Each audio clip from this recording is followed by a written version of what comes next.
युधिष्ठिर को बंदी बनाना हमारा आज का लक्ष्य होगा।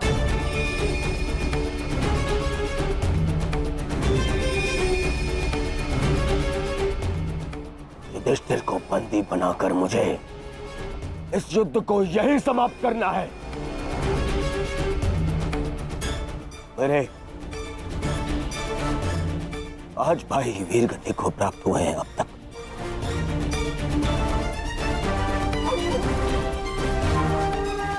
श्रद्धांजलि श्रद्धांजलि देनी है मुझे उन्हें।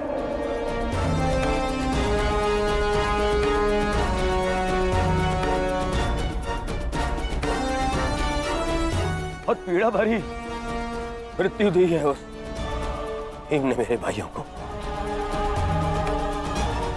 इन पांडवों को इतनी पीड़ा दूंगा कि अपनी मृत्यु की भिक्षा मांगेंगे ये मुझसे।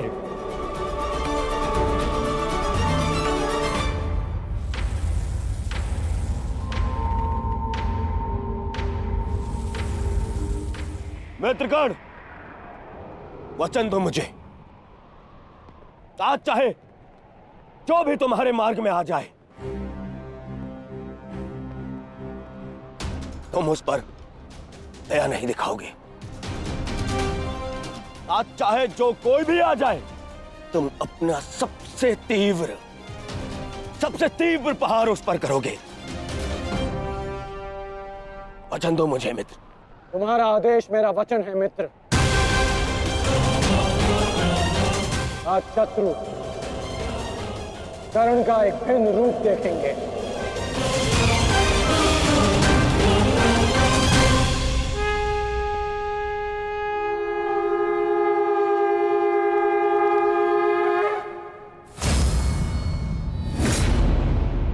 आक्रमण! आक्रमण! आक्रमण! आक्रमण!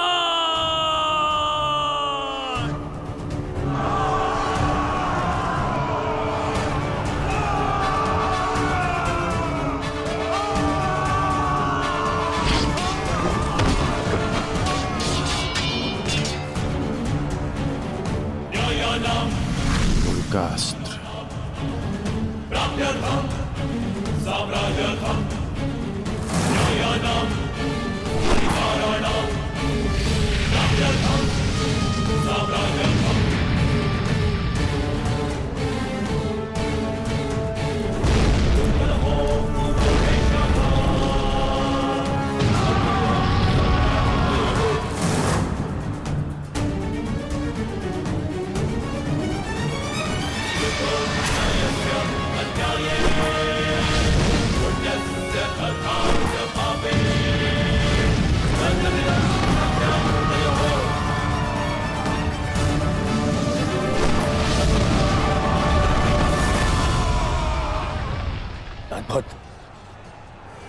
अद्भुत मित्रगण,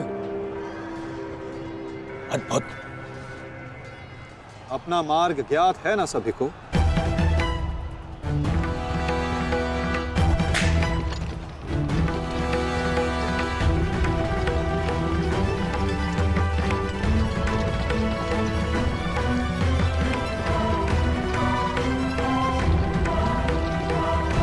ये क्या कह रहे हो संजय? युधिष्ठिर सेना के पिछले भाग की ओर बढ़ रहा है।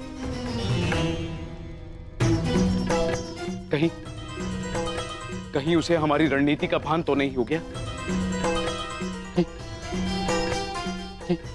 कौरव युधिष्ठिर को बंदी बनाना चाहते हैं? ये तो मुझे ज्ञात नहीं है महाराज, किंतु युवराज दुर्योधन इस बात से बहुत व्यग्र हो रहे हैं।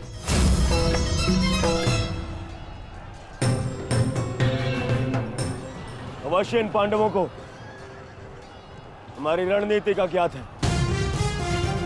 इसीलिए भीम एक और हमारी सेना को भ्रमित कर रहा है और युधिष्ठिर पीछे जा रहा है। मित्रगण, तुम जाओ, युधिष्ठिर के पीछे तुम जाओ और जाके उसे बंदी बनाओ। युधिष्ठिर को बंदी बनाना हमारे लिए बहुत आवश्यक है। जाओ मित्र, परंतु मित्र मैंने महाराज को वचन दिया कि आज किसी भी कौरव के प्राण नहीं जाएंगे। मुझे उस वचन को भी निभाना है मित्र। उसके लिए हम सब हैं यहाँ। युधिष्ठिर तुम्हारे सामने एक दुर्बल योद्धा है, तुम उसे आसानी से बंदी बना सकते हो मित्र। उसे बंदी बनाते ही ये युद्ध यहीं समाप्त हो जाएगा और मेरे भाइयों की रक्षा भी। मुझे ये युद्ध यहीं समाप्त चाहिए। कर्ण, जाओ आगे।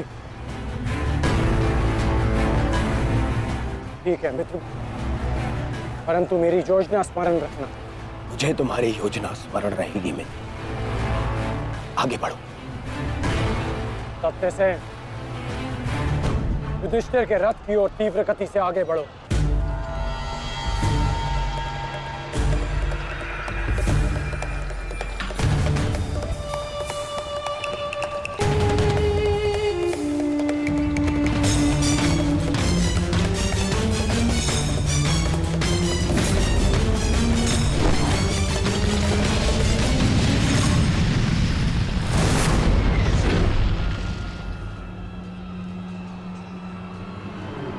योद्धा शत्रु की ओर आगे बढ़ता है, उससे पीछे नहीं भागता। मैं तुम्हें युद्ध का आह्वान देता हूं कौंतेय।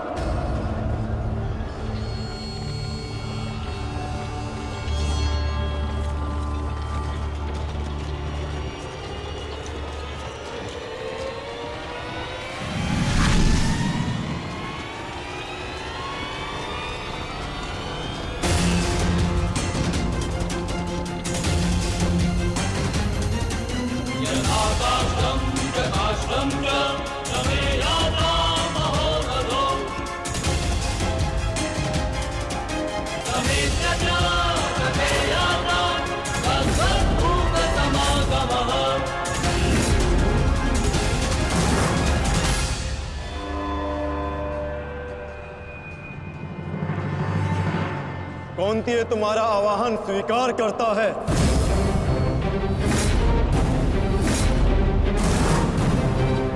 कल आपने मेरे साथ छल किया माधव। नहीं अंगराज, छल नहीं, ये रणनीति है।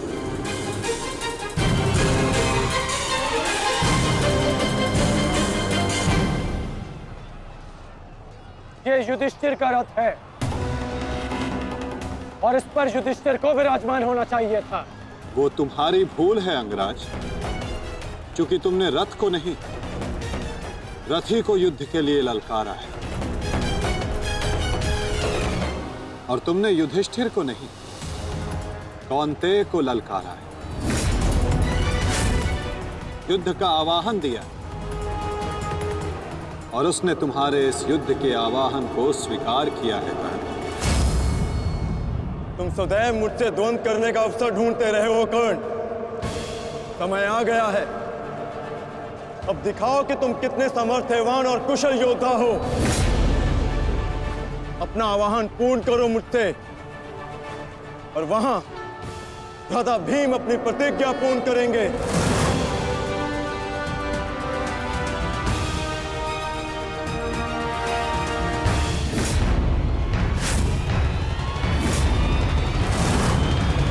आज मैं 95 कौरवों का अंत कर दूंगा।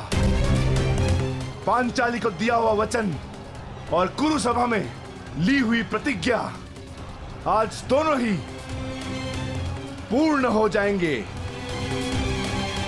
तुम आगे बढ़ो भीम, तुम्हारे मार्ग की बाधा हम दूर करते हैं। आगे बढ़ो।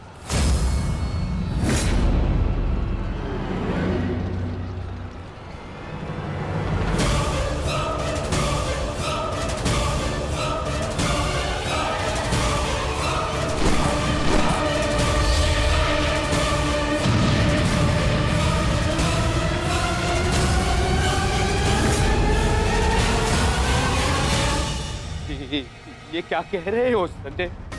वहां वासुदेव ने काट से कर्ण को फंसा दिया और यहाँ भीम हमारे व्यू में प्रवेश कर चुका है। शेष तीनों पांडव उसके पीछे हैं। अब कौन बचाएगा मेरे पुत्रों के प्राण? कौन करेगा उनकी रक्षा?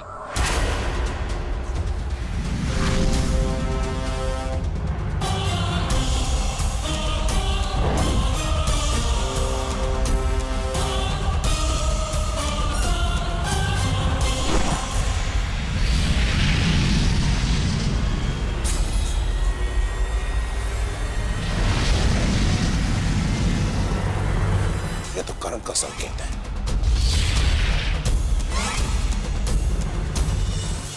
तुम कोई भी संकेत दे लो कर्ण, तुम्हारी सहायता के लिए यहां कोई नहीं आ पाएगा, और ना ही मैं तुम्हें कौरवों की रक्षा करने के लिए यहां से जाने दूंगा। तुम कोई भी संकेत दे लो कर्ण, तुम्हारी सहायता के लिए यहां कोई नहीं आ पाएगा। कौन कहता है कि मैं रक्षा के लिए संकेत दे रहा हूं? माधव भले ही तुम्हारे सारथी हैं, किंतु इनकी नीति मैं तुमसे अधिक पहचानता हूं। तुमने भले ही माधव की सहायता से मुझे युद्ध क्षेत्र से अलग कर दिया, किंतु मेरी रणनीति को विफल नहीं कर पाओगे अर्जुन।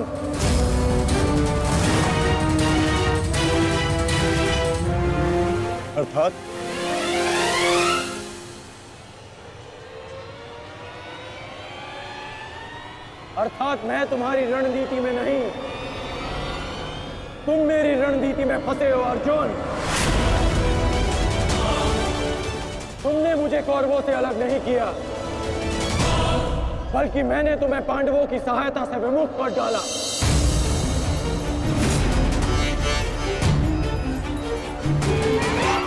अब तुम भीम की सहायता नहीं कर पाओगे अर्जुन, और भीम किसी कौरव का वध नहीं कर पाएगा।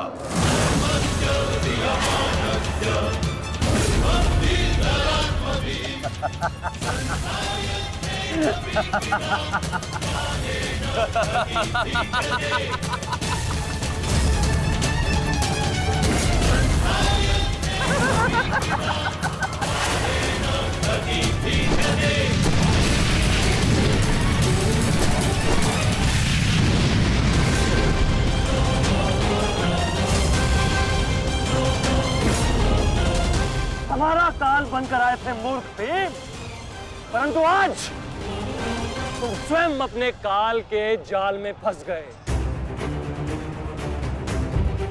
प्रिय भ्राता भीम,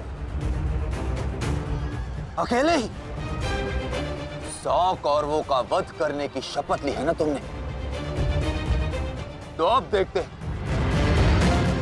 इस शपथ को पूर्ण करने का सामर्थ्य तुम्हें है भी या नहीं। प्रतिज्ञा पूर्ण करना चाहते थे ना गदाधारी? इस प्रतिज्ञा को पूर्ण करने के लिए तुम्हें अब अगला जन्म लेना होगा, क्योंकि इस जन्म में तुम्हें मरना होगा गदाधारी।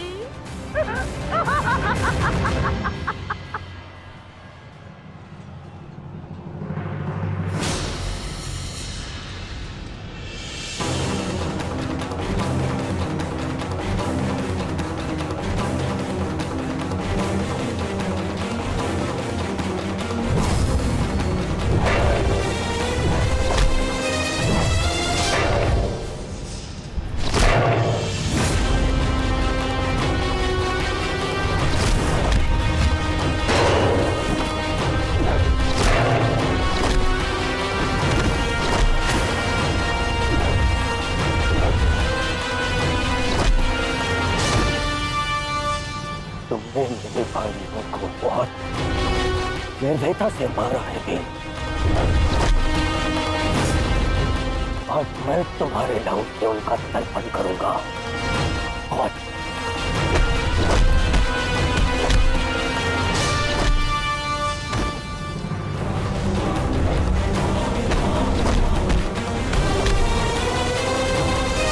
आज मैं तुम्हारे लहू से उनका तर्पण करूंगा। आज भीम, आज मैं अपने भ्राताओं की मृत्यु का प्रतिशोध लेकर रहूंगा। सावधान!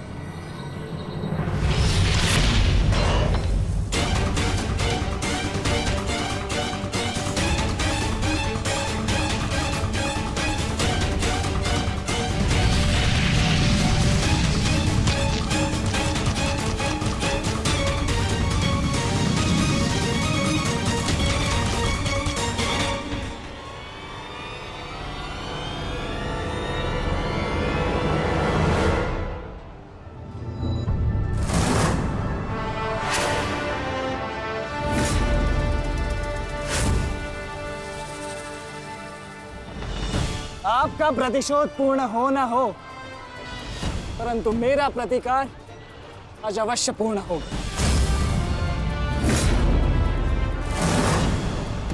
अभिमन्यु, दो योद्धाओं के बीच में आना युद्ध नियमों के विरुद्ध। 6 महारथियों ने अकेले ताचरी भीम को घेरा है। नियम तो आपने भंग किया है, तो अब यह अधिकार मुझे भी है।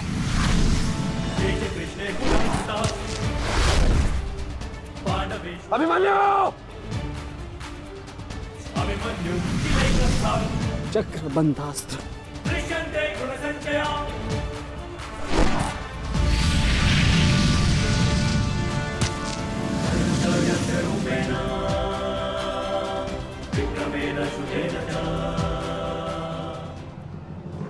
अभिमन्यु, तुम भूल रहे हो, मैं तुम्हारे पिता के आचार्य का पुत्र हूं। चक्रबांध अस्त्र का तोड़ मैं जानता हूं। चक्र विपरीत अस्त्र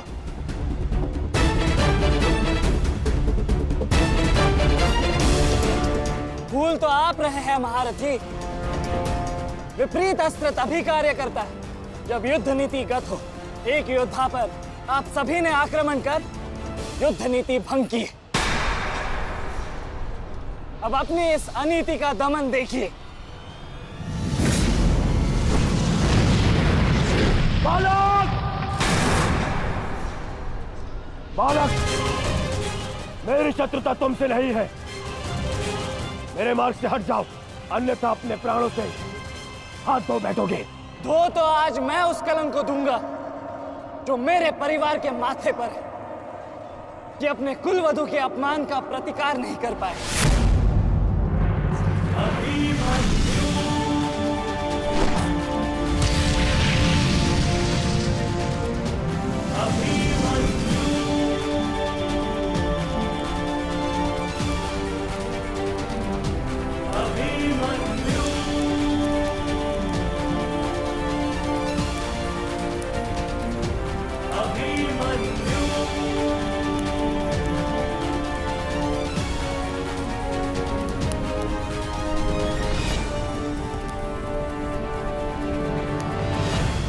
शत्रुता तुमसे नहीं है।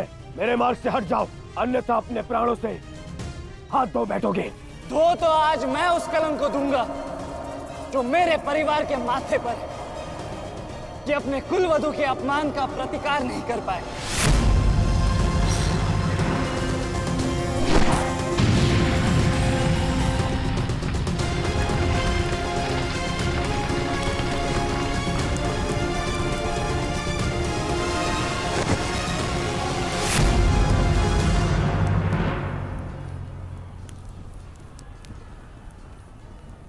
अनुभव करो इस ज्वाला को युवराज दुर्योधन।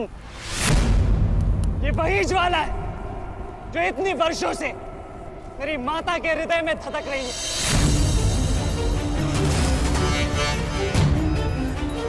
छोटा था मैं बहुत, पर मेरा रोम रोम जल उठता था ये सुनकर कि मेरी माता के साथ क्या हुआ।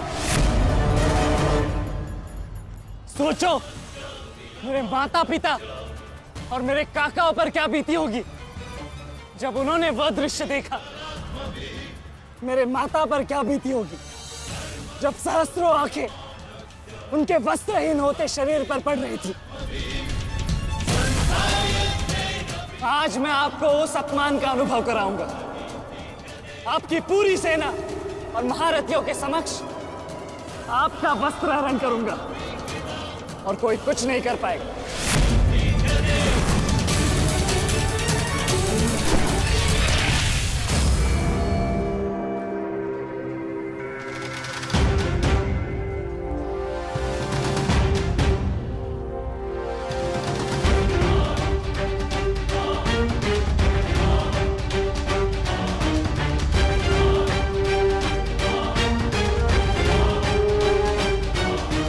अनुभव करो उस अपमान का, अनुभव करो उस वस्त्र हरण से हुए अपमान का जो आप सभी ने किया। नदी जब सीमा तोड़ती है तो बाढ़ आती है। आज आपकी पाप की धारा की बाढ़ में आप स्वयं बह जाएंगे काकाश्री।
आप अपनी शक्ति व्यर्थ कर रहे हैं आचार्य।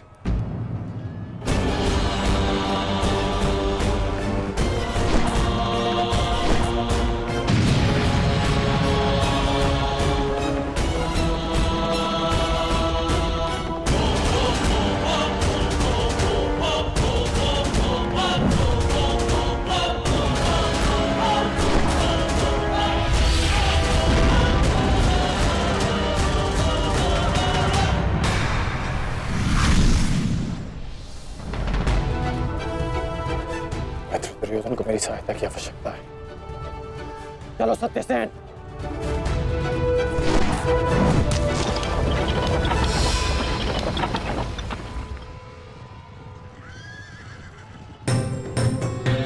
कहां चले अंगराज? मैं जानता हूं कि तुम्हारे मित्र पे आए संकट का संदेश तुम्हें मिल चुका है, परंतु मैं तुम्हें जाने नहीं दे सकता। तुम कदाचित मुझे रोक सकते थे अर्जुन, परंतु तुमने एक भूल कर दी। तुम अपने रथ पर नहीं हो अर्जुन। हाँ, वासुदेव तुम्हारे सारथी हैं, परंतु महाबली हनुमान का आशीर्वाद तुम्हारे रथ पर नहीं।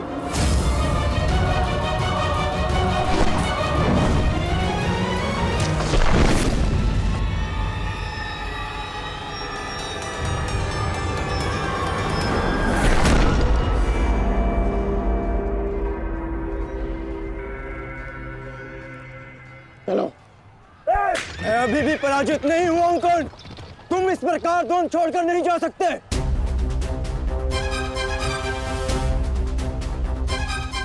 तुम युद्ध के नियम भूल रहे हो अर्जुन। युद्ध का नियम है कि महारथी ही महारथी के साथ द्वंद्व कर सकता है, और तुम रथ विहीन हो, इसलिए मैं तुम्हारे साथ द्वंद्व नहीं कर सकता। पहले अपने रथ का पहिया सुधारो, फिर आकर मुझे युद्ध का आह्वान देना, क्योंकि परशुराम शिष्य कर्ण नियम तोड़कर युद्ध नहीं करेगा।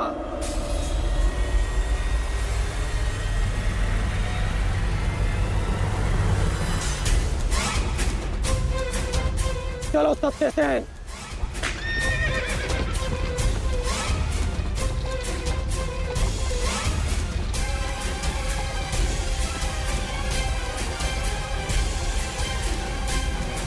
अब समझे पार्थ कि मैं कर्ण की प्रशंसा क्यों करता हूं?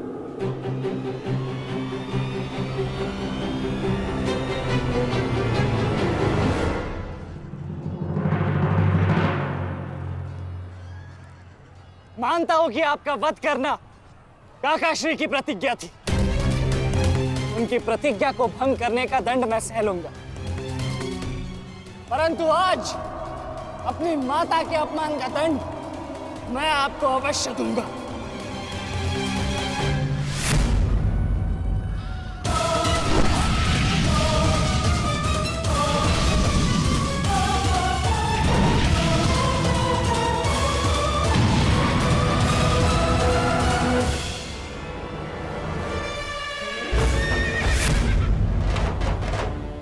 किसी की प्रतिज्ञा टूटे पर मेरी प्रतिज्ञा नहीं टूटेगी अभिमन्यु। और मेरी प्रतिज्ञा है कि जब तक मैं जीवित रहूंगा मेरे मित्र के प्राण नहीं जाएंगे।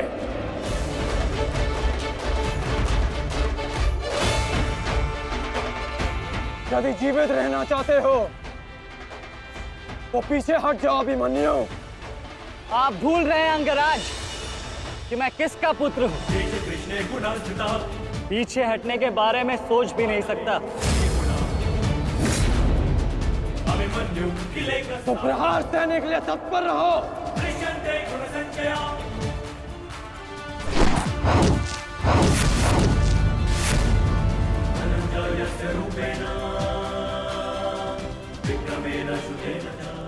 ये मेरे लिए पर्याप्त नहीं अंगराज।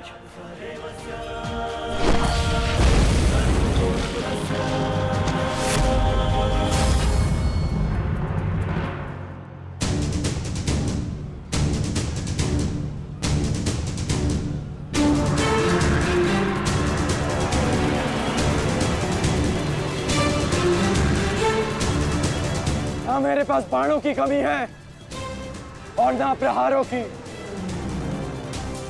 ये अंतिम अवसर है अभिमन्यु, लौट जाओ।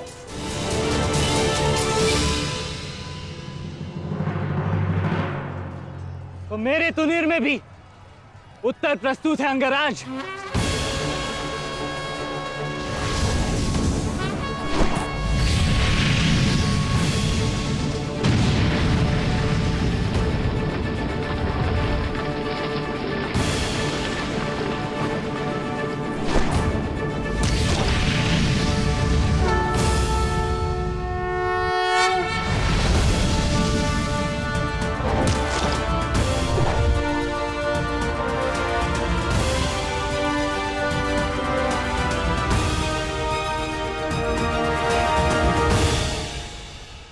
मैं तुम्हारा सामर्थ्य स्वीकारता हूं। तुम एक कुशल योद्धा हो अभिमन्यु,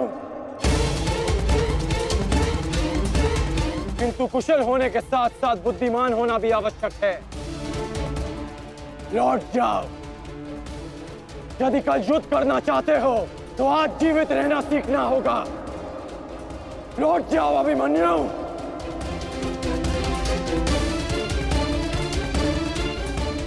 एक योद्धा के लिए आज या कल नहीं होता अंगराज। उसके लिए केवल वो ही पल होता है जिसमें वो मृत्यु के सामने खड़ा होता है। एक वीर योद्धा से सुना था मैं, हे मृत्यु, तैयार यदि तू आने को, प्रसन्न मुखा। द्वार खुला है, तेरा स्वागत, प्रसन्न मुखा।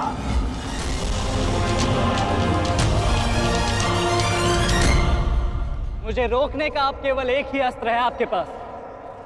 यह आपको मेरा वध करना होगा। तो लीजिए अंगराज, अपने पुत्र के मृत्यु का प्रतिशोध लीजिए। आपके समक्ष आज वो योद्धा खड़ा है जिसके पिता ने आपके पुत्र का वध किया था। प्रतिकार कीजिए अंगराज, रुके क्यों है? क्योंकि जो पीड़ा मैंने सही, मैं नहीं चाहता कि वो पीड़ा मेरा शत्रु भी सहे। पुरुषसेन ने अपना विकल्प स्वयं चुना था। वो रणभूमि छोड़कर जा सकता था, परंतु उसने मृत्यु चुनी। गर्व है मुझे तुम जैसे युवा योद्धाओं पर, जो अपना कर्तव्य पूर्ण करने के लिए सदैव तत्पर रहते हैं। मैं जानता हूं कि तुम पीछे नहीं हटने वाले अभिमन्यु, परंतु मुझे भी अपना कर्तव्य पूर्ण करना है।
तुम्हें देखकर मुझे अपना बचपन स्मरण हो रहा है। अभी तुम्हारा जीवन आरंभ हुआ है, इसे इस प्रकार व्यर्थ मत करो। मैं आशा करता हूं कि अगली बार जब हम दोनों मिले तो दो शत्रुओं के भांति नहीं, दो वीरों के भांति एक दूसरे के गले में। अभी तुम्हारा जीवन शेष है, जाओ बस।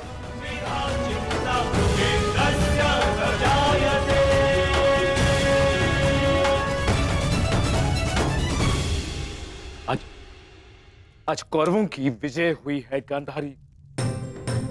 पांडवों की एक अक्षुणी सेना को ध्वंस कर दिया है हमने आज। भीम हमारे एक भी पुत्र को क्षति नहीं पहुंचा पाया, एक भी।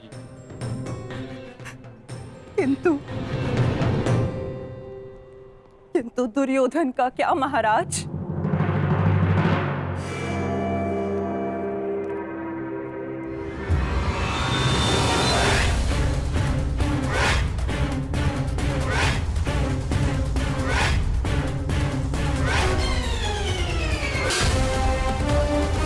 मित्र,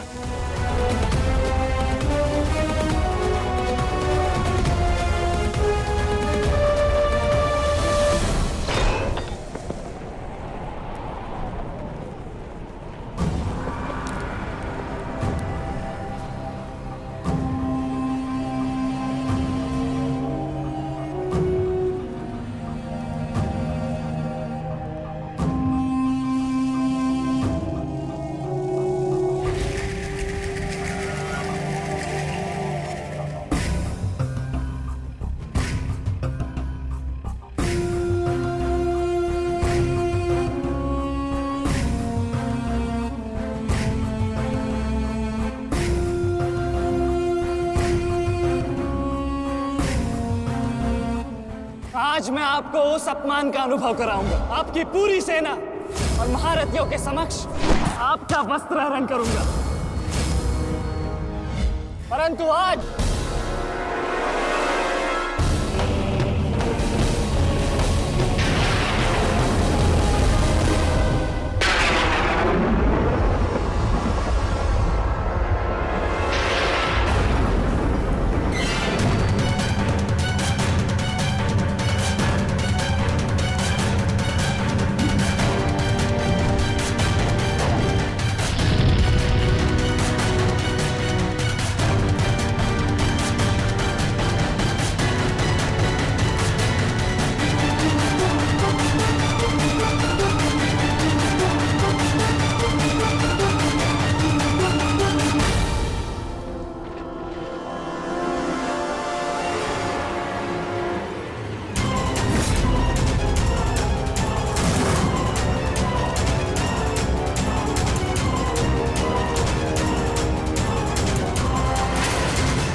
रुकिए ज्येष्ठ, ऐसा मत कीजिए।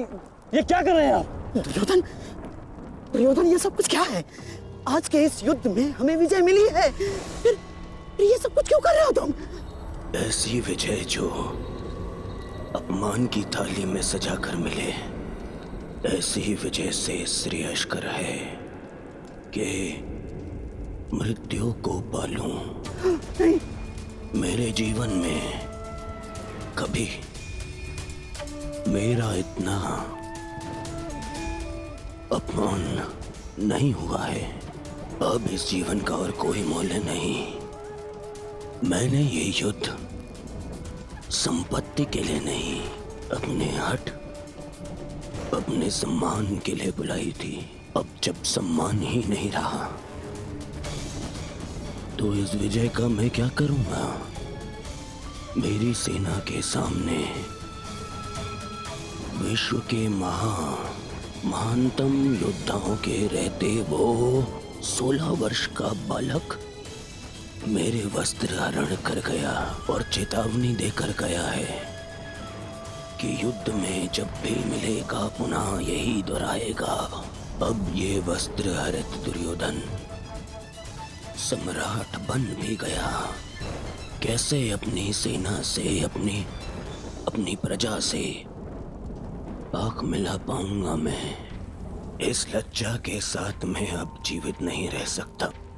नहीं दुर्योधन, देखो अपने क्रोध पर काबू पाओ। देखो विजय हमारे निकट है दुर्योधन, मानो मेरी बात। छोड़िए मुझे मामाश्री, छोड़िए मुझे, अन्यथा इस अग्नि में मैं अपने आप से पहले आपकी आहुति दे दूंगा। छोड़िए मुझे। नहीं। छोड़िए, छोड़िए मुझे।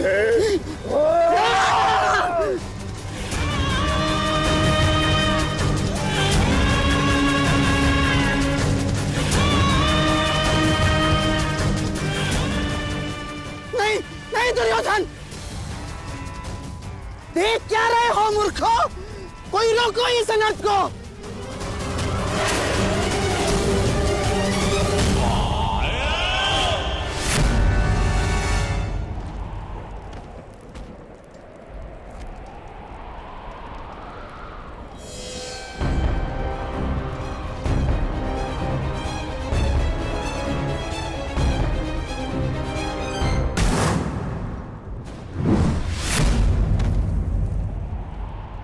ठहर जाओ मित्र। नहीं, अब नहीं।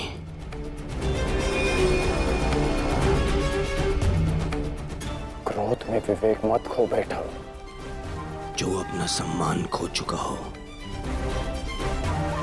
उसके पास खोने को और क्या शेष है? ले लेने देते उस अभिमन्यु को मेरे प्राण, वीर गति तो मिलती।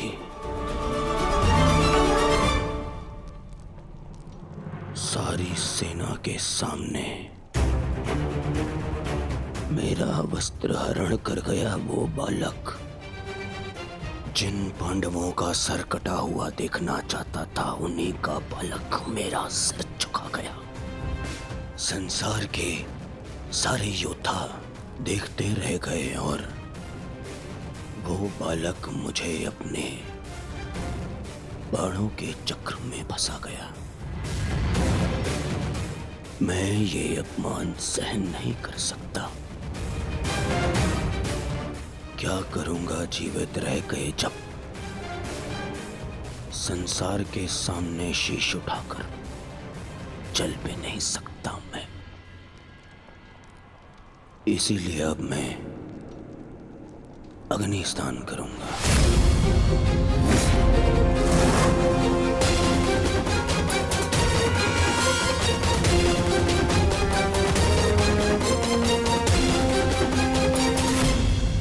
जो अग्नि यहाँ जल रही है उससे कहीं अधिक अग्नि तुम्हारे पिता के हृदय में जल रही है। क्या तुम अपने 5 भाइयों का बलिदान व्यर्थ जाने दोगे? क्या अपने पिता को दिया वचन भुला दोगे तुम?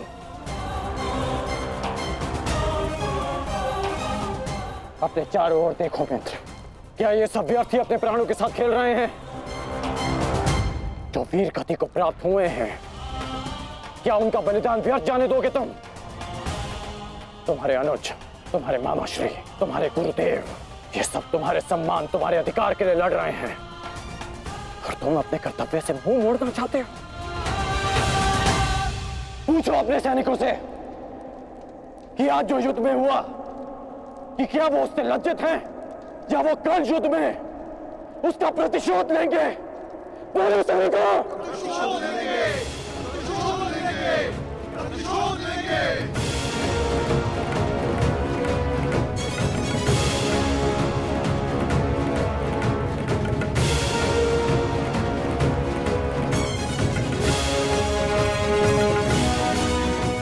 इन सैनिकों का सम्मान मेरे मन में लगी अग्नि को बुझा नहीं सकता मित्र। मैं तुम्हारे लिए सदैव प्रस्तुत हूं मित्र। आदेश दो मुझे, आदेश दो कि क्या चाहिए तुम्हें। तुम्हारी पीड़ा को शांत करने की औषधि क्या है मित्र? बताओ मुझे। मुझे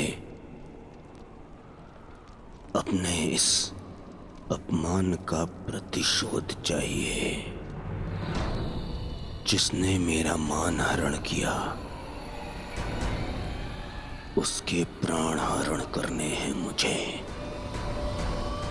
मुझे अभिमन्यु चाहिए।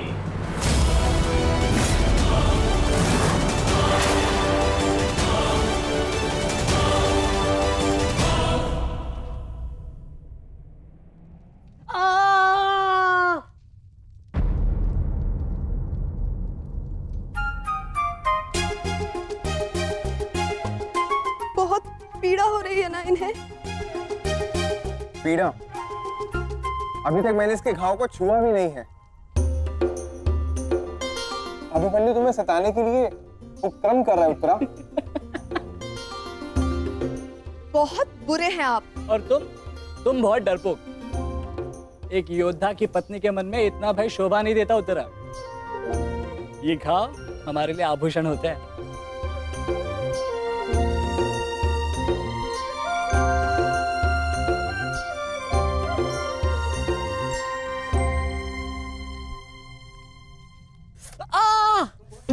क्यों सताते हो तुम उसे? अब क्या करूं माता, वो तो आजकल हर बात पर क्रोधित हो जाती है। और अब आप भी मुझे डांट रही हो। तुम्हें अधिक चोट तो नहीं आई ना पुत्र? नहीं पिताश्री, बल्कि बहुत कुछ सीखने को मिला। सच में अंगराज कर्ण एक महान योद्धा है। उन्हें आपके अतिरिक्त और कोई टक्कर नहीं दे सकता। हाँ पुत्र, परंतु हम दोनों के लक्ष्य और सोच भिन्न है। मुझे तुम पर गर्व है।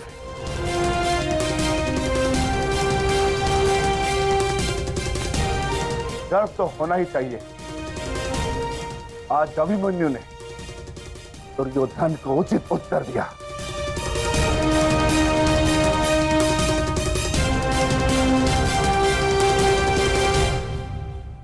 सत्य अभिमन्यु, आज तुमने जो युद्ध भूमि में किया वो अद्भुत था, और मुझे विश्वास है कि कल का दिन इतिहास में तुम्हारा नाम सदैव के लिए अमर कर देगा अभिमन्यु।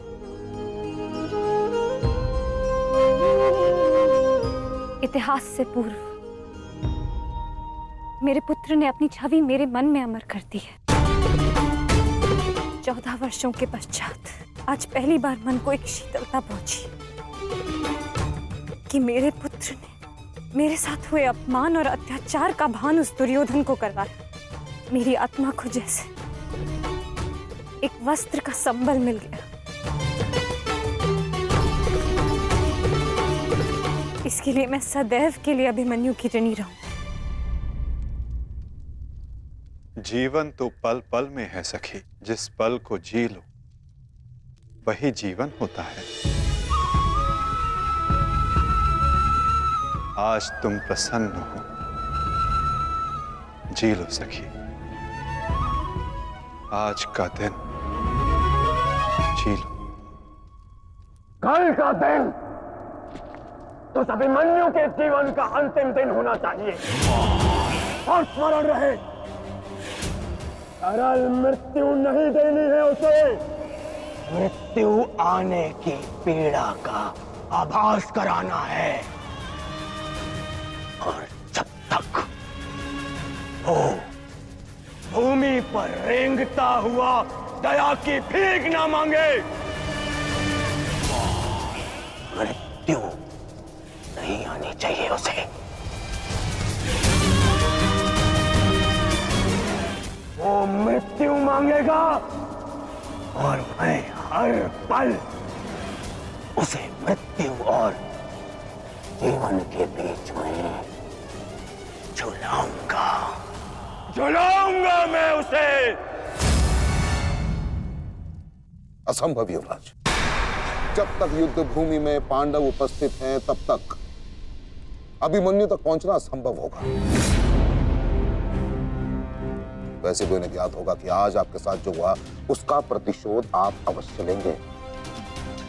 इसी कारण अभिमन्यु तक पहुंचना इतना सरल नहीं होगा।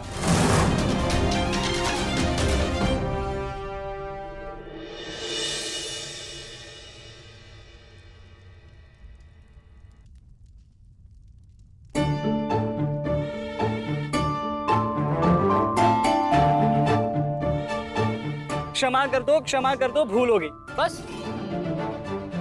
अच्छा, क्षमा भी कर दो।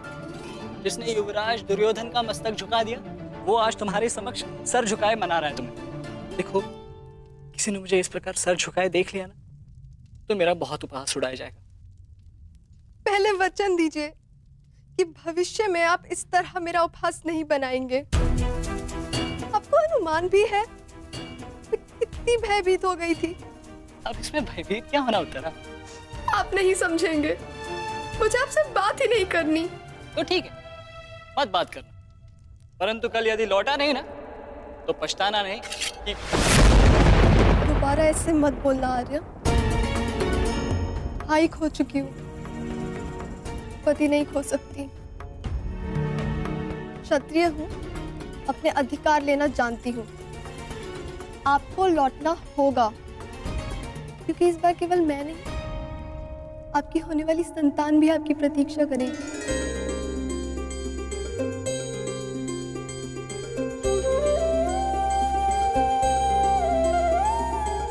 सत्य उत्तरा?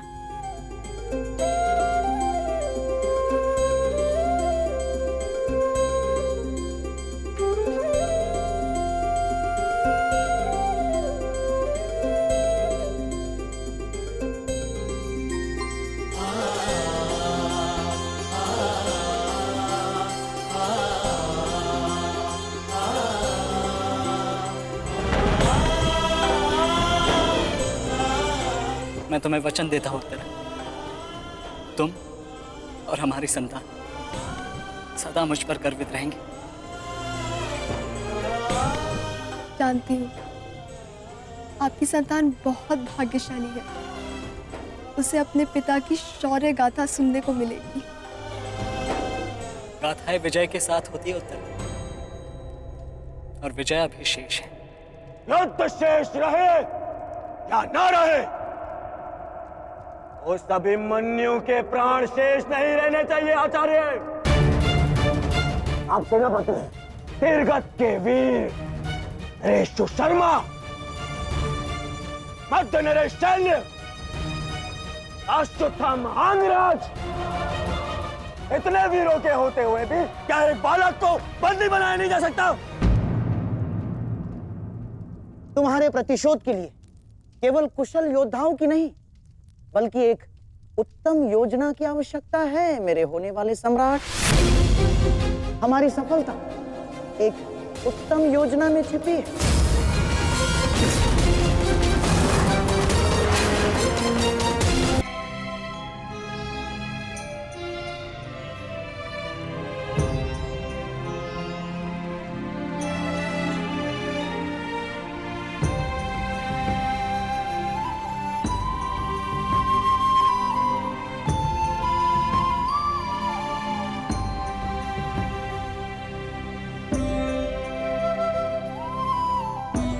ऐसा क्या है जो आप चाहकर भी मुझसे नहीं कह पा रहे हैं सखा?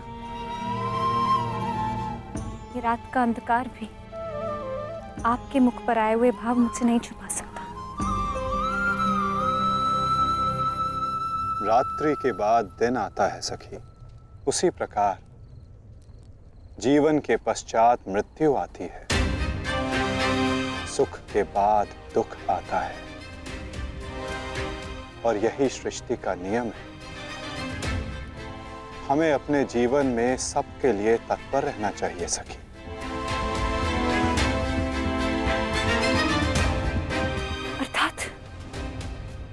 अर्थात जो मेरा भय है, क्या वो सच होने वाला है माधव?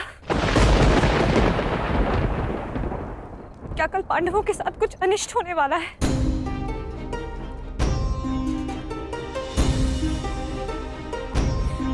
आप तो सब जानते हैं ना सखा। बताइए मुझे, बताइए मुझे।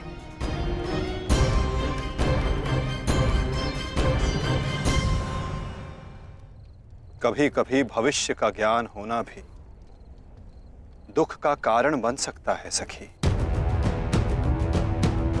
यदि समय के अनुसार मनुष्य को सत्य का ज्ञान हो तो वो स्वयं को संभाल सकता है। और आज तुम्हारी प्रसन्नता का दिन है सखी। आज तुम्हारे पुत्र ने तुम्हारे अपमान का प्रतिकार किया है। जाओ सखी, जाकर सो जाओ, क्योंकि जीवन की हर रात्रि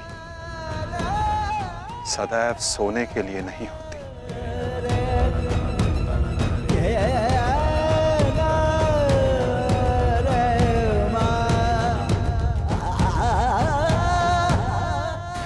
तब तक सो नहीं पाऊंगा जब तक मेरा प्रतिशोध पूर्ण ना हो जाए आचार्य। प्रतिशोध की आग में कोई और भी जल रहा है। युवराज दुर्योधन,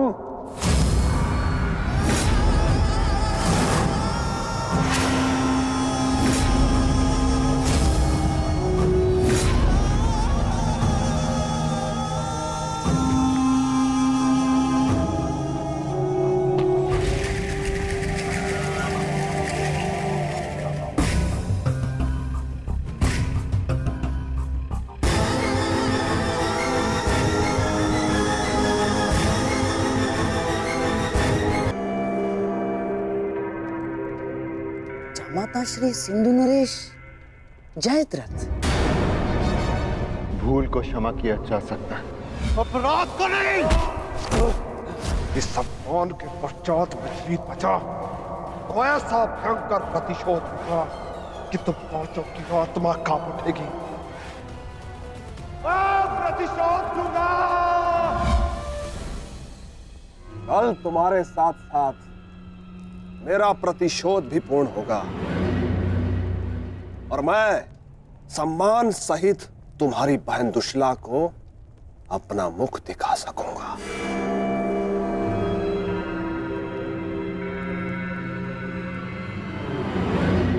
इतने समय आप कहाँ थे सिंधु नरेश?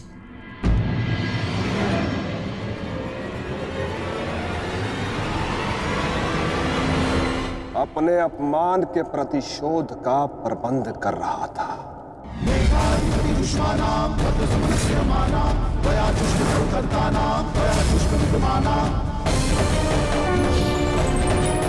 पुत्र जयद्रथ, मैं तुम्हारी तपस्या से प्रसन्न हूं। मांगो, क्या वर मांगते? महादेव, मुझे अपने प्रतिशोध का अवसर चाहिए। शपथ ली है मैंने, जब तक पांडवों के अपमान का प्रतिशोध नहीं लूंगा तब तक मुकुट धारण नहीं करूंगा। और वो दिन कल आएगा वो दिन जब मैं पांडवों को ऐसी पीड़ा दूंगा कि वो जीवन भर नहीं भुला सकेंगे। महादेव का आशीर्वाद है मेरे साथ और मैं तुम्हारे साथ युवराज। तुम्हारी योजना और मेरा प्रतिशोध दोनों कल सफल होंगे।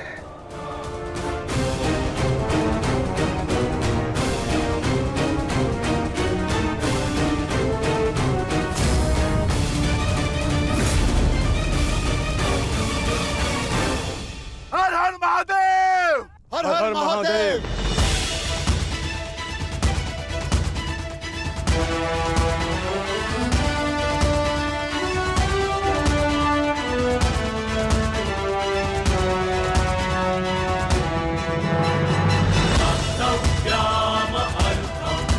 सर्वोत्तम बनो पुत्र।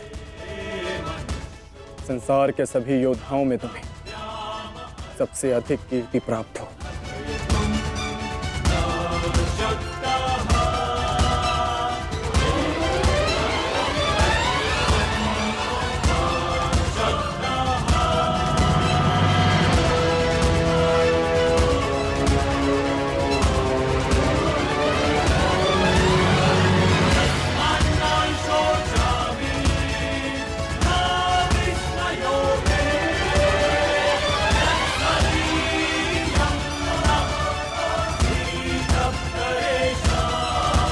आशीर्वाद दीजिए मामा श्री कि मैं विजय श्री प्राप्त कर लूं।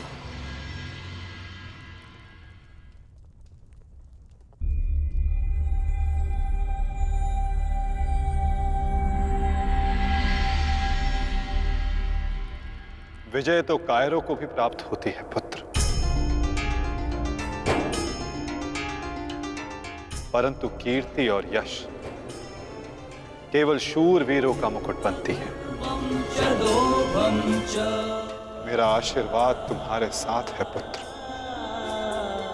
तुम युद्ध क्षेत्र में वो कीर्ति प्राप्त करो जो तुम्हें अमर बना दे।